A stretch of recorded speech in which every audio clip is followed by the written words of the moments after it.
sometimes fun and sometimes pain living in the country. But I think the main person in our family was my mother.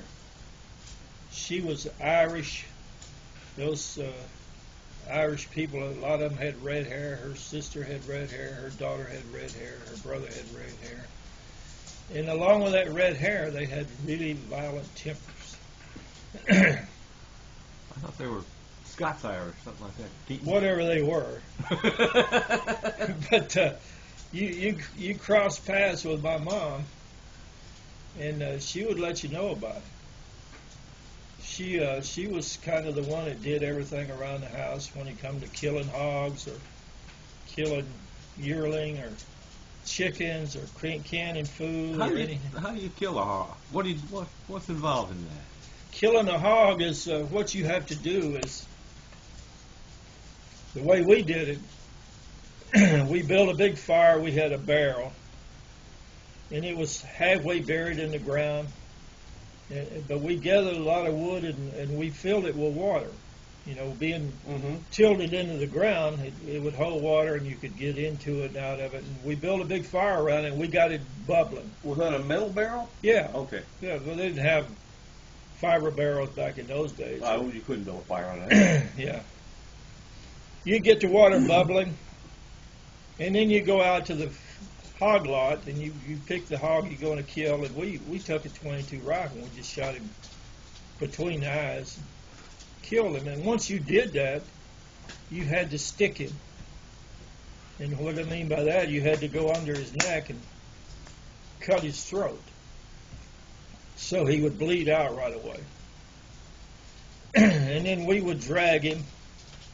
Sometimes we'd have to use a mule to drag him from the hog pen to where we had that barrel. They weren't located close together. And we'd have the fire going, and then you would have to put him in there.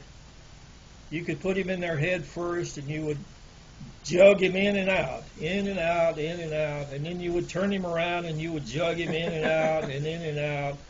You know, with that water bubbling, scald him, it's what you're doing. And once you did that, you would pull him out in front of the barrel and you would take tow sacks and you would cover him up. And you would take a bucket and you'd dip that hot water out there and pour it over that tow sacks. You know, you get him soaked up real good and hot and everything. And then the kids, their responsibility was to get on top of that hog and scrape the hair off of it. Did you do that through the tow sack? No, you moved them out of the way, but you kept that on there to kind of keep loosen. A hog's hair is really stiff and tough. So once you got them scalded and everything, and then you could get on. You could take and a lot of times you use a draw knife or any kind of knives that we had. And our kids, the kids, that was their job, was get down there and clean that pig, So once you got all the hair scraped off of him, and you'd keep putting that hot water on him with those bags, to keep softening him up. And once you got all the hair off of him, then you had to take him up and lift him up with a come along. I would say chain horse, but it wasn't a chain horse. It was a rope horse to come along. And we had a tree limb there where we always did it. And you would hook the single tree in his back legs. A single tree, which is what you use to pull a plow with. Okay, It's got hooks on each end. You'd hook you would split his hind legs, make a split in, and then you could hook that single tree in there, and then you would tie that rope to it, and you would pull him up in the air, and then you would cut him open. Then you'd start to, take all his innards out and all that, and get all of that cleaned out of him. Then once you did that, a lot of times there would be people, you would have a black lady would always, anytime you kill hogs, this black lady would always come, and she would want the chit'lins. So you take the guts out of the hog, and she would take them over on the side, and she'd have a tub of water over there. And she would be there for 2-3 hours just stripping those chitlins. Now we didn't eat the chitlins, but they did. They loved to get those chitlins. And you say stripping, you'd be squeezing the poop out of them, is Yeah, that right? yeah, that's what they do. They clean them. Mm-hmm. And when she got through, she'd have a big bucket full of chitlins. Mm-hmm. And she'd take those home with her. But you got the other things out of there, like the parts that you could keep. Of course, everything about a hog you kept. You didn't throw anything away. And then you cut him up, and we had a table set up, and once you cut off pieces of him, you'd put him up on that table, and then you would cut all of that up, and then we had a smokehouse, and you would hang the hams in the smokehouse, in the shoulders, and then you would cut the rest of the meat up. I mean, what you wasn't going to eat the next 2 or 3 days, and sometimes you would always have a mess from the come along. I always borrowed that from Mr. House, and I'd take him a mess of tenderloin. When I took his come along back to him, I'd take him a mess of tenderloin. That was kind of the toll for using this come along. But we had big salt boxes in the smokehouse along the wall. It was made out of wood, and they'd be full of salt. And you take and you pack the meat.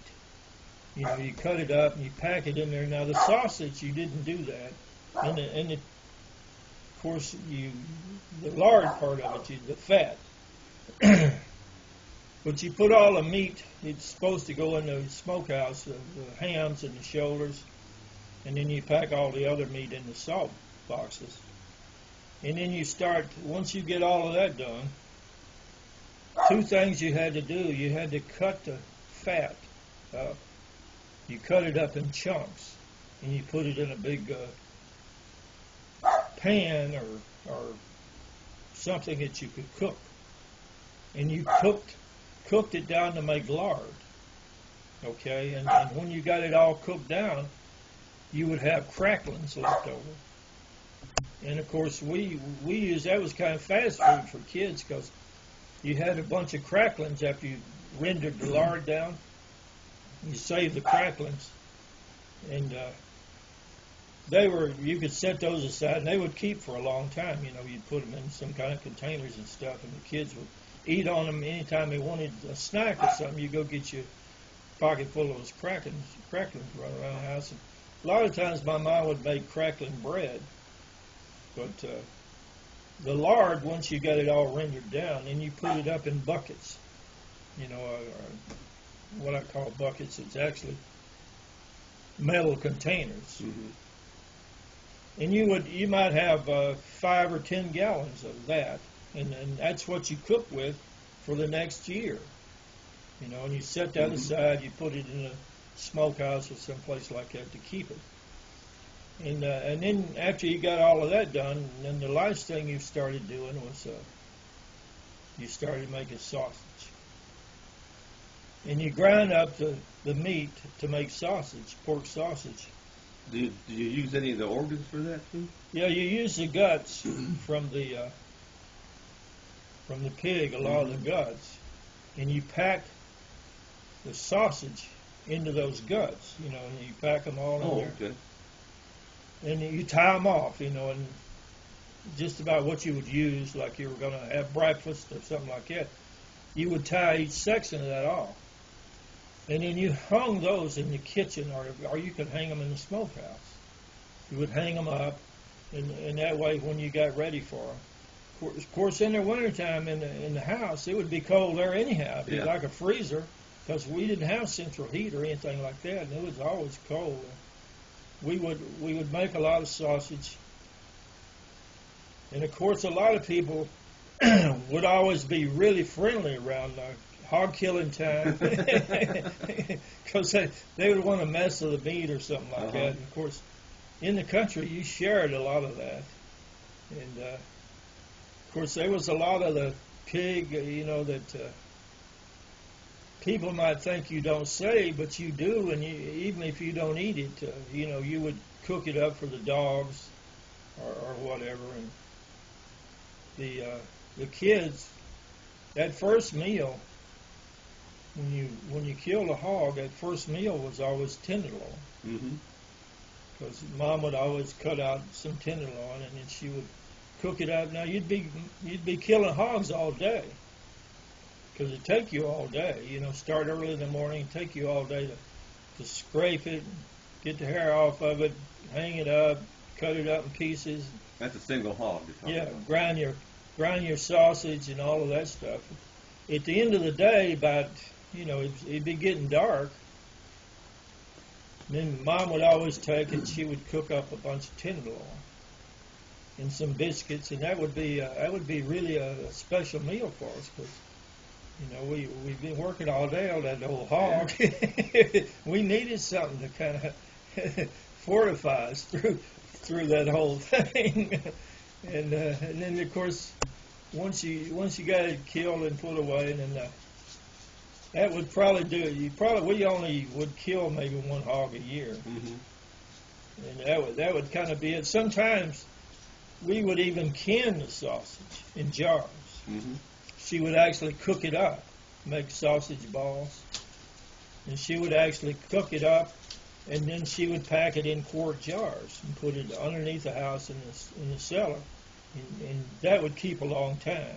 The sausage that you put up in the kitchen and stuff, you probably would go through that, pretty quick. But that sausage that you put away in those jars, I mean, the next summer, if you needed some meat or something, you could always get a jar of those sausages and bring them up and, put them in with other stuff, and that would be something to cook with. But that was always kind of a unique feature. We look forward to doing that. It always had to be the cold day of the year to do that.